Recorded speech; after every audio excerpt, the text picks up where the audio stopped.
সোমবার রাতে অনুষ্ঠিত দলের নীতি নির্ধারণী সর্বোচ্চ ফোরাম স্থায়ী কমিটির বৈঠকে আলোচনার বিভিন্ন বিষয়বস্তু সাংবাদিকদের সামনে তুলে ধরতে মঙ্গলবার দুপুরে গুলশানে দলের চেয়ারপারসনের রাজনৈতিক কার্যালয়ে সংবাদ সম্মেলন করেন বিএনপি মহাসচিব মির্জা ফখরুল ইসলাম আলমগীর। আমরা জাতি এখন একটা আপনার অত্যন্ত ক্রান্তিকালে অবস্থান করছি।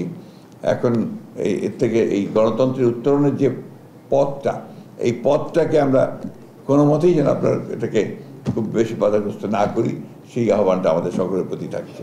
নির্বাচন নিয়ে দলীয় মত সহ এ বিষয়ে সাংবাদিকদের বিভিন্ন প্রশ্নের উত্তর দেন বিএনপি মহাসচিব। আমরা মনে করি যে এই বছরই মাঝামাঝি সময়ে, অর্থাৎ আপনার জুলাই আগস্ট এর মধ্যেই নির্বাচন সম্ভব, এবং আমরা এই কারণেই আমরা সরকারকে আহ্বান জানাচ্ছি, নির্বাচন কমিশনকে আহ্বান জানাচ্ছি এবং রাজনৈতিক দলগুলোর প্রতি আহ্বান জানাচ্ছি যে দেশের বৃহত্তর স্বার্থে এই বছরের মাঝামাঝি সময়ে নির্বাচন অনুষ্ঠানের জন্য আমরা ব্যবস্থা নিতে পারি। এরকম একটা ক্রিটিক্যাল মোমেন্টে জাতীয় সংসদ নির্বাচন ছাড়া অন্য নির্বাচন করার চিন্তাটা আসে কোত্থেকে? এটা গেল 1 নম্বর। 2 নম্বর, নির্বাচন পেছানোর চিন্তাটাই বা আসে কোত্থেকে?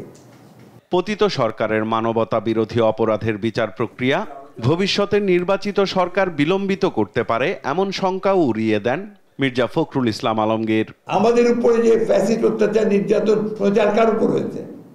কারো উপর হয়নি। এমনকি আপনার অন্যান্য রাজনৈতিক দলগুলোর মধ্যে আমরা এবং জামাত ইসলাম সবচেয়ে বেশি এফেক্টেড হয়েছে। আমাদের উপরে তো অত্যাচারটা সবচেয়ে বেশি হয়েছে। তা আমরা ফ্যাসিস্টদের বিচার করবো না তো কে বিচার করবে? আর যদি আমরা ক্ষমতায় আসি, কে করবে? আর যেটা শুরু হয়েছে, এখান থেকে সরে যাওয়ার কারো কোনো উপায় নেই। অবশ্যই বিচার, কিন্তু আবার বিচার তড়িঘড়িও করা যাবে না। নিজেদের স্বার্থ বিরোধী কোনো চুক্তি দেশের মানুষ মানবে না বলেও মন্তব্য করেন বিএনপি মহাসচিব। ভারতের সঙ্গে আমাদের যে চুক্তিগুলো আছে, সেই চুক্তিগুলোকে জনসম্মুখে উপস্থিত করা উচিত। এমনিতে পার্লামেন্টে করা উচিত ছিল, কিন্তু সেটা জনসম্মুখে উপস্থিত করা উচিত। এবং কোনো চুক্তি গ্রহণযোগ্য হতে পারে না যেটা বাংলাদেশের স্বার্থের বিরুদ্ধে যাবে।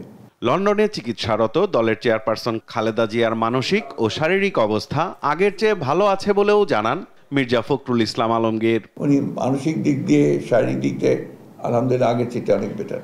সাইফুল রিপন, দেশ টিভি, ঢাকা।